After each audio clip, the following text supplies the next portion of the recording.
29 तारखेला चलो मुंबईचा नारा मनोज जरांगे यांनी दिलेला आहे आणि हे मराठा आरक्षणाचं सामाजिक आंदोलन आहे. त्याला कायम आमचा पाठिंबा राहिलेला आहे. संतोष देशमुखच्या लढ्यापासून आणि मराठा आरक्षणाच्या आंदोलनापासून या सामाजिक आंदोलनाशी आम्ही जुडलेलो आहेत. परंतु या आंदोलनाला रोखण्यासाठी राज्य सरकार प्रयत्न करत आहे आणि त्याच्या आडून लक्ष्मण हाके, नवनाथ वाघमारे सारखे काही एलिमेंट्स त्या ठिकाणी अंगावर घालण्याचा प्रयत्न सुरू आहे. आणि त्यातूनच बीडमध्ये ओबीसी समाजाच्या नावाखाली एक बैठक झाली आणि त्या बैठकीला ओबीसी आरक्षण बचाव धोरण कमी होतं. त्या आडून आम्ही जे चित्र बघितलं, संतोष देशमुखच्या जे काही मारेकरी आहेत त्या मारेकरांचे समर्थक त्या ओबीसी बैठकीमध्ये सामील होते. त्याच्यामुळे राज्य सरकार पुरस्कृत दंगलीच्या उंबरठ्यावरती उभा करण्यात आलेला आहे. म्हणजे सामाजिक न्याय आणि सामाजिक अधिकार डॉक्टर बाबासाहेब आंबेडकरांच्या संविधानाच्या माध्यमातून जर मागितला तर आम्ही दंगली घडू पण तुम्हाला न्याय देणार नाही, अशी भूमिका या ठिकाणी राज्य सरकारची सुरू झालेली आहे. त्याच्यामुळे ऑल इंडिया पॅन्थर सेनेची मागणी आहे की सामाजिक आंदोलन जर निघत असेल तर त्याचं स्वागत करावं.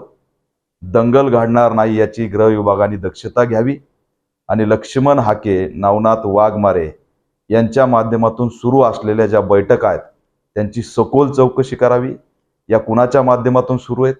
या दंगली घडवण्यासाठी सुरू आहेत का? 29 तारखेच्या आधी दंगल घडवायची का?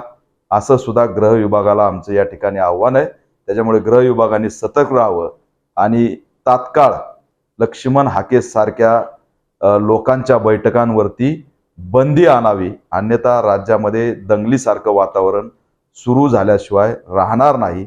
दुर्दैवाने राज्य सरकारच दंगलीला त्या ठिकाणी पुरस्कृत करतंय का, अशी शंका या ठिकाणी निर्माण झालेली आहे. त्याच्यामुळे मनोज जरांगे यांच्या आंदोलनाला आमचा पाठिंबा आहे, कारण हे आंदोलन सामाजिक आंदोलन आहे आणि त्या ठिकाणी जर दंगली घडल्या तर याला सर्वस्वी राज्य सरकार जबाबदार असेल, असंही आव्हान या माध्यमातून आम्ही करतोय.